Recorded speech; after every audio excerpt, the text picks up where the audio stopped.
My name is Rebecca Brown. I'm Vice Chancellor, Chief of Staff, and Secretary of the Board of Trustees. And I'm here with a number of our medical experts and some other leadership from the university tonight. I'd like to introduce Dr. Lawrence and Dr. Cherie LeBlanc. And they're here to share lots of good and useful information about how to keep yourself safe and healthy in the midst of COVID-19.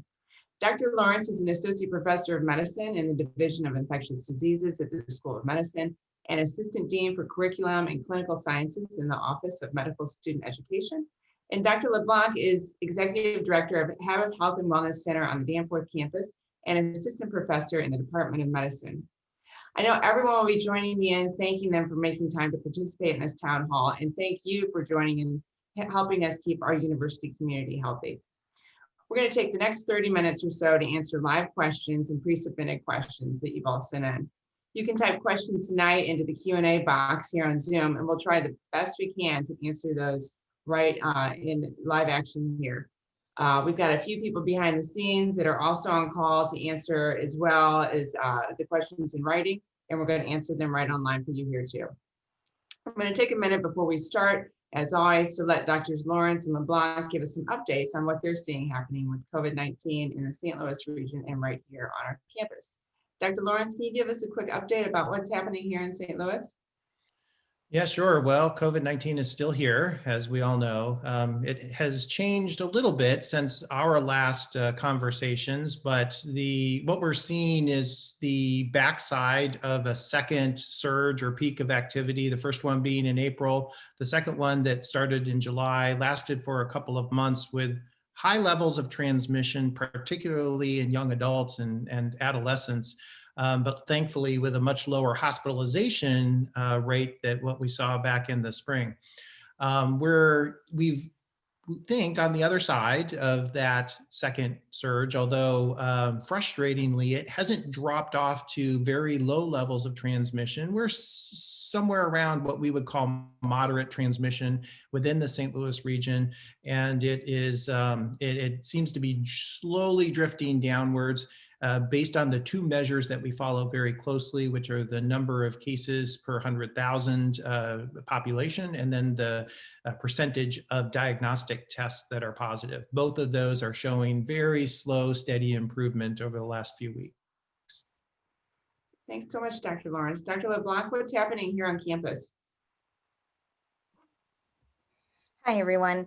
Well, I'd like to start by just letting folks know that we have finished our entry-level testing and we've tested over 8,000 students as they arrived here on our campus and have had an incredibly low positive rate. We only had 12 cases out of those over 8,000, which brings us to about a 0.1 positivity rate. So we were thrilled that students had been quarantining as we had asked them, hopefully prior to coming in with a very low rate of infection. And we've started this week our surveillance testing of our residential students. And hopefully as we get through this next week or so, we'll start to see, has there been a change and have they contracted this illness since arrival? That's the whole purpose of the surveillance testing. I would say on our diagnostic testing, we've also had very low numbers. And so again, really thrilled with our student population and kind of keeping every appendage crossed that we'll keep these numbers low. Thanks so much, Dr. LeBlanc. Before we get started into the questions, there are a couple of hot topics that I hope we can cover first. And I'm going to start with the first one, and that is, there have been a number of questions lately about outdoor masking. Can one of you please explain the policy and the guidance for wearing a mask? Dr. LeBlanc, Dr. Lawrence? Well, I can take that one, Rebecca. When we first started talking about this and looking at our guidance, we wrestled with a couple of things. Was it easier just to have one message out there, always wear your mask whenever you're on campus? Or could we give folks a little bit of a break from wearing their mask if they were outside and not near people? And that's what we decided to do, is actually to give folks a break if they are outside and not within 6 feet of someone else, that they don't necessarily need to wear their mask. We ask, though, that everyone keep their mask with them, because you never know when you're going to see someone that you're going to stop and converse with or be close to. So for example, if our WU PD are out there doing their bicycle rounds, we're not expecting them to wear their mask while they're on their bicycle, but if they stop and they're going to be then in contact with folks, that would be the time that we would want those masks on for everyone. So hopefully that explains it for folks. I don't know, Dr. Lawrence, if you had any other thoughts to say. I'll just add to that that's completely consistent too with what the county guidance is, in that the idea is if you are reliably able to maintain 6 feet or more of distance between people when you're outdoors, that it is okay to be unmasked at that time. I'll tell you what, in practice, what I do, if I'm walking around a busy area, I'm masked the whole time. But if it's very sparse, there aren't a lot of people on campus and you're walking around, just have it with you and ready to put on if needed. Great.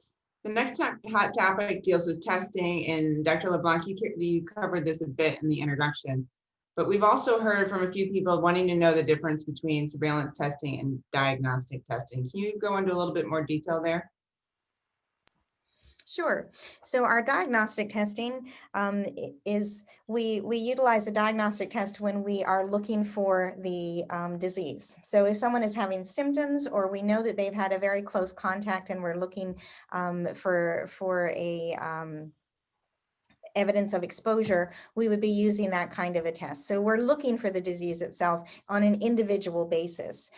Surveillance testing is really more of a population tool, and we're looking to survey the population. So we're looking to see how many people in a given population might have COVID that we are unaware of, and that's how we utilize those two tests. The diagnostic test is, we're very happy to say, we've been able to get something that's been highly accurate, easily available, and have a fast turnaround time. And we've been able to open up a testing site right here on the Danforth campus, which has been very convenient for our faculty, staff, and students to get tested.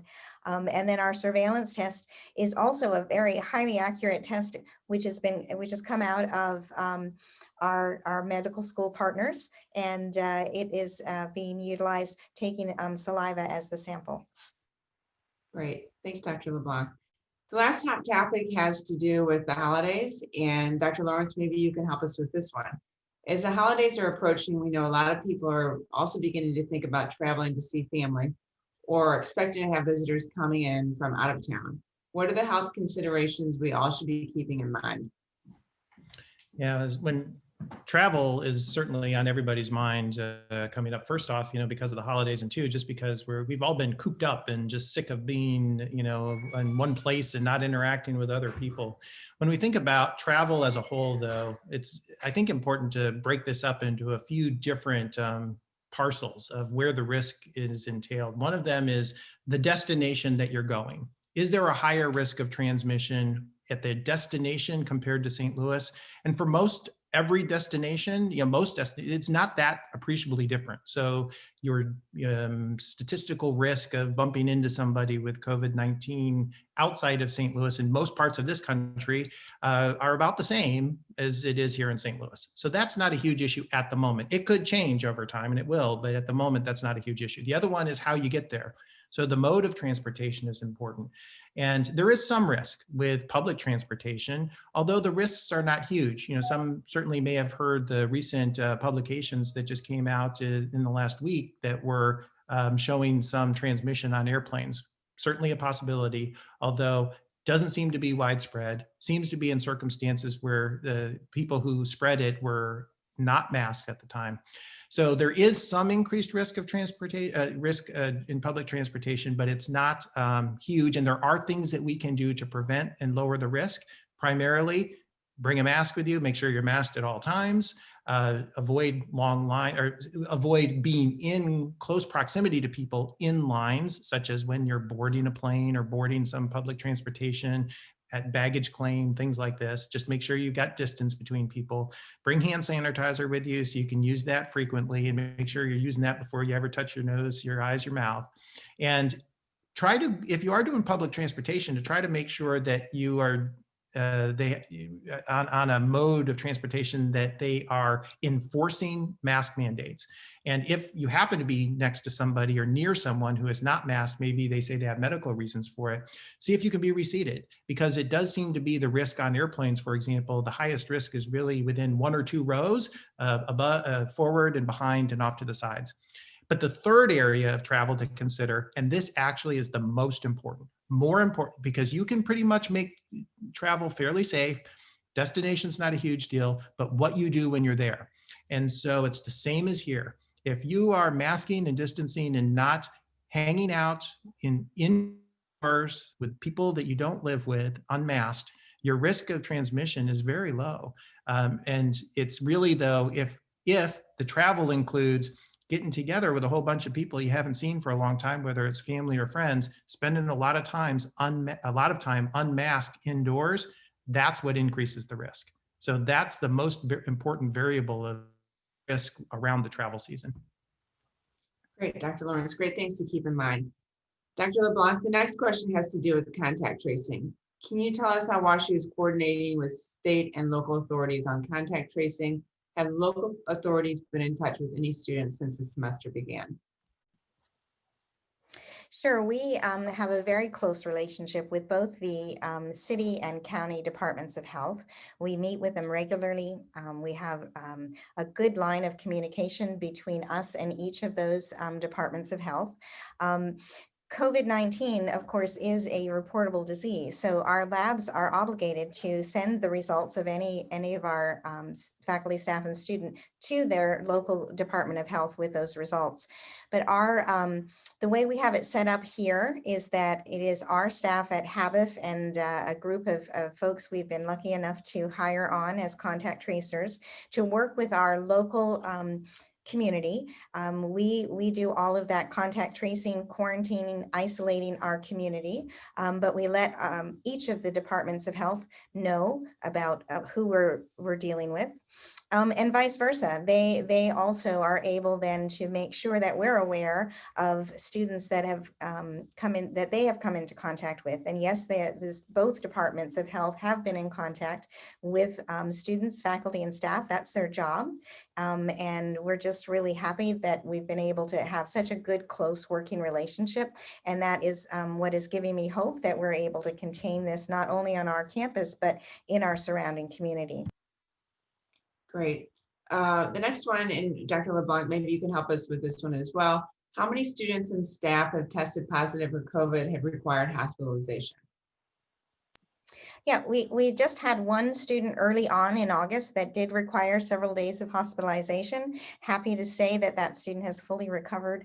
And since then, we have not had anyone that I'm aware of, both on the faculty, staff, or student side that needed hospitalization.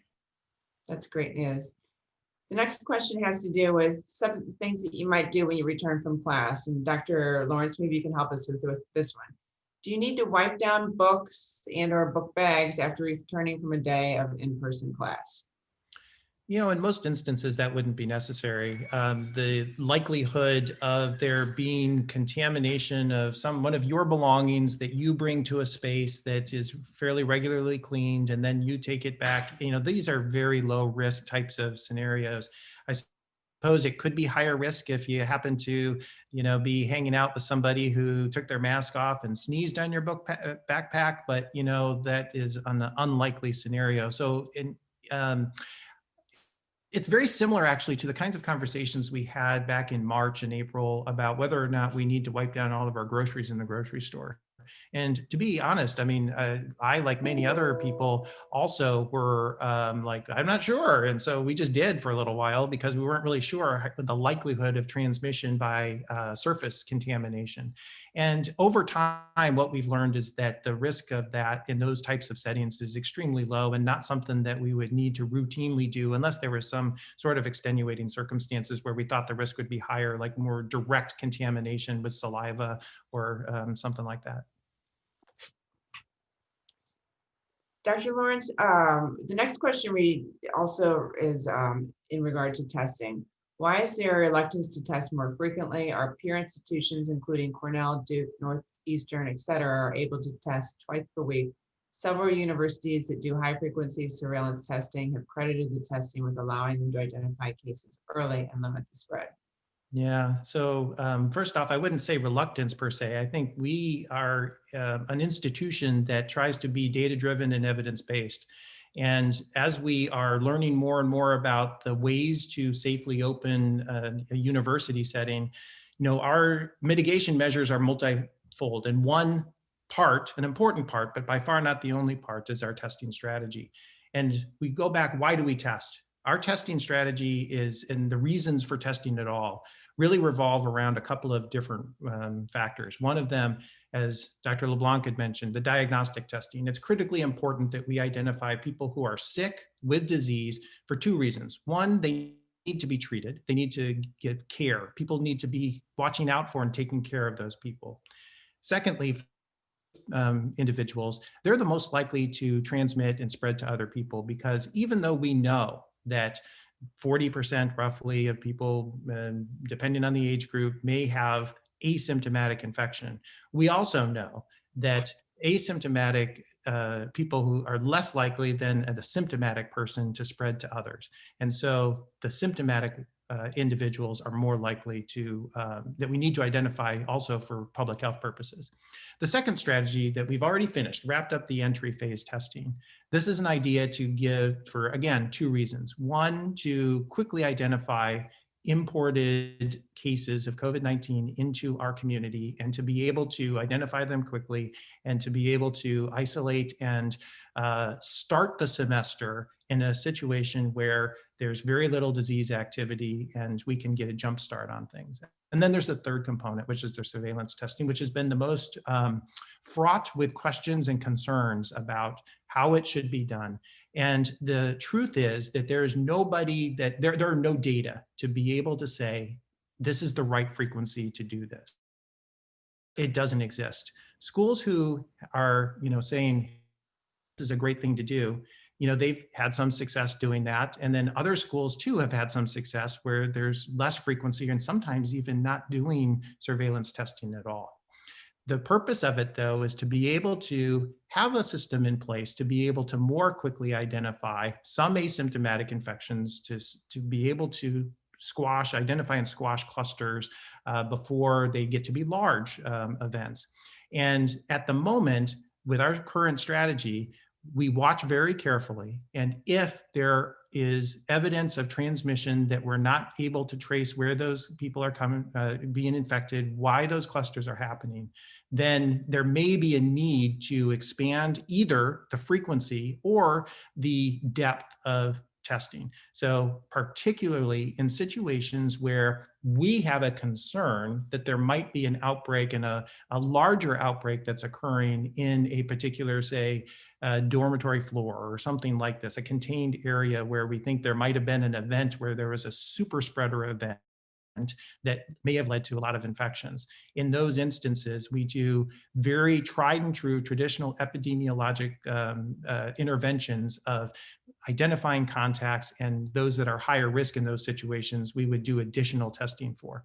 But at the moment, the strategy that we're using is based on what we know from data. We really don't have any solid reason to believe that any other approach is a superior approach, and we can and will adjust if we need to.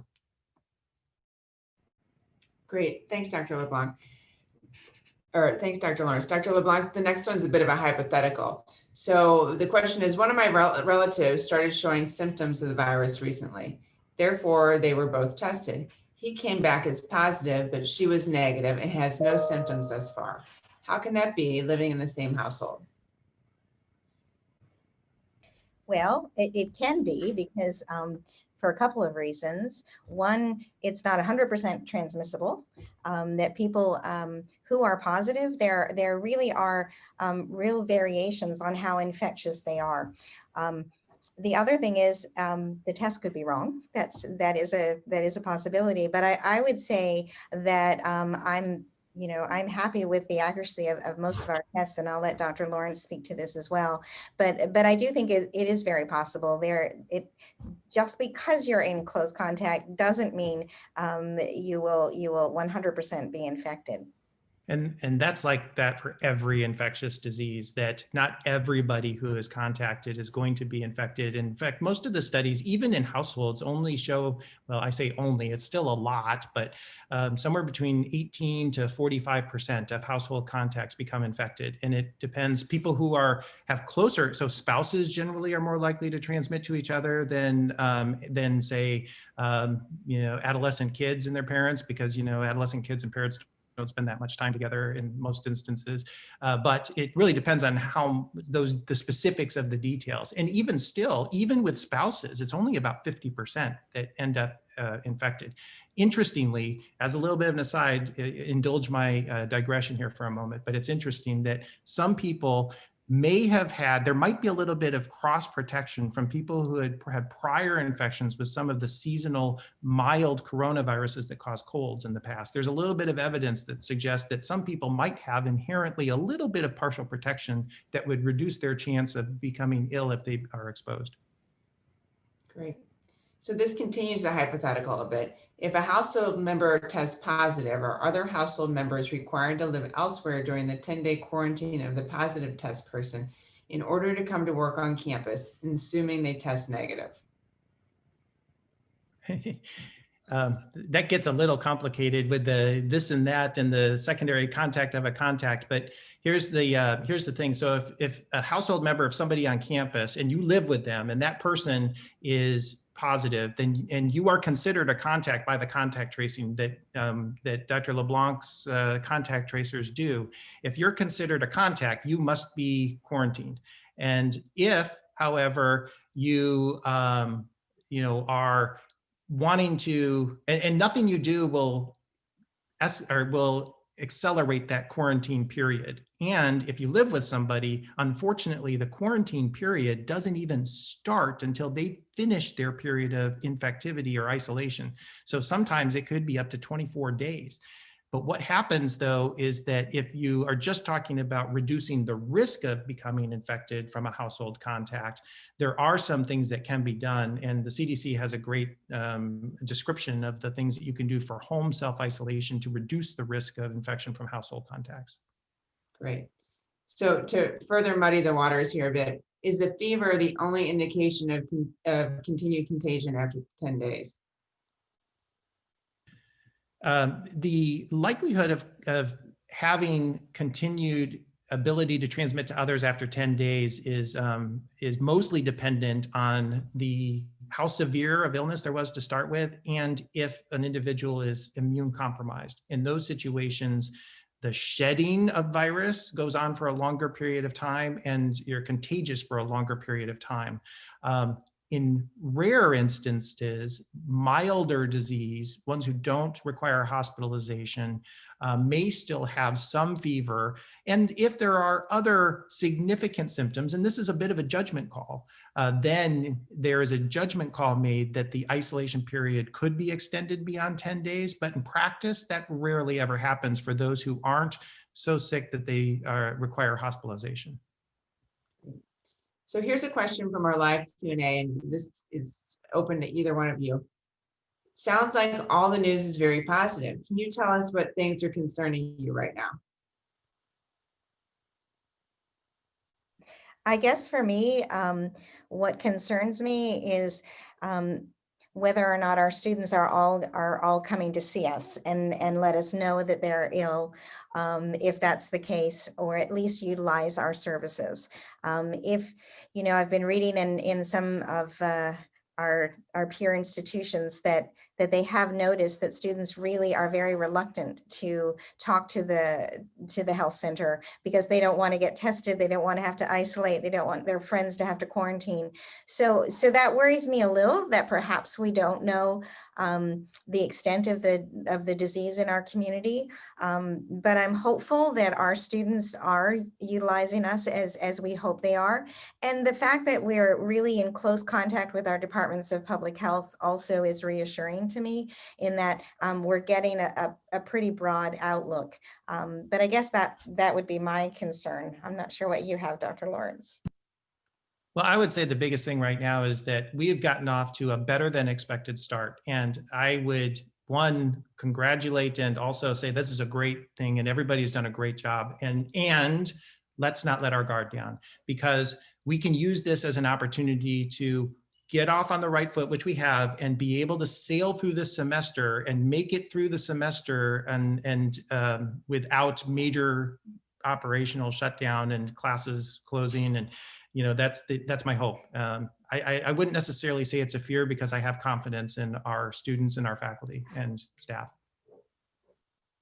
Great, thanks, Dr. Lawrence. So this one is also off the Q&A, and it's a combination of a few questions. It relates to how many students are currently in quarantine, and where can one find additional information that may not be on the dashboard now? Is the dashboard going to be updated to include more information, like number of students quarantined on and off campus? Dr. LeBlanc, do you have an update on how many students are in quarantine? Sure, I can give a quick update. We have very few students who are quarantined at the moment on campus, really maybe 3 or 4, and we have about that many in the community, and that's because we just in the last 24 hours, a lot of people finished their quarantine. So those numbers all will vary, kind of day to day, week to week. But we do not have that many. I can certainly freely share that at the moment. I think I would defer to Dr. Lawrence about the dashboard, because he's been so instrumental in working on that particular aspect of our COVID monitoring team, and we'll just let him go from there. Yeah, we've taken a very strategic and intentional approach with the dashboard to be able to gradually introduce new data elements as they become more meaningful. So for example, the initial numbers were really just a cumulative number of cases, but now that we are starting to do surveillance testing and we have more diagnostic testing data that shows the number of cases over time, that we'll be able to show that data as well to give more of an immediate snapshot of where we are at the moment, how that compares to yesterday and last week and so forth. And remember too, we were one of the last universities to open. And so while many other dashboards were fully developed by the time we started, that is, their dashboards when they first started didn't have a lot of data on either. So it's something that is in development. Great. So we're almost to time here. I'm going to end with a couple more questions on mask wearing. And so the first one is an easy one. Do I need to wear a mask when I'm in my cubby? Yes is the short answer, unless you're eating, and that's the only time that you would take your mask down. Okay. And the second one is a little more fun, or perhaps the person wants the answer to be a little bit more relaxed. Do you think it's safe to have a friend all wearing a mask in your house just to have a short visit, or maybe a glass of wine, if you remain more than 6 feet apart the whole time? Well, yeah, I think one of the things to always remember is that I've even gotten away from using the word "is something safe," because it's a spectrum of risk. And so and there are so many different factors that go into accumulate where you fit on that spectrum of risk. So outdoors is better than indoors. The farther distance, the better, but always make sure it's at least 6 feet. Short periods of time, much better than long periods of time. So short get-togethers with people, even indoors, if you can maintain 6 feet and maintain masking at all times. If you're drinking wine, a sip here and there, with the mask down, that's okay. But it's really, though, you don't want to just leave the mask off for long periods of time. So you don't need to chug the wine, but little sips here and there. Or maybe you do at some time, I don't know. Anything else, Dr. LeBlanc? I just agree with don't chug the wine, that's all. Great. Oh, yeah. Well, on that parting advice, I'm going to wrap it up here at 6:30. And thanks again, Drs. LeBlanc and Lawrence, for all your great information and wisdom tonight. We will continue the talk with the doctors each week as their interest is continuing. So thank you, everybody, for your participation and for staying so engaged with keeping our community healthy and safe. Take care and have a great night.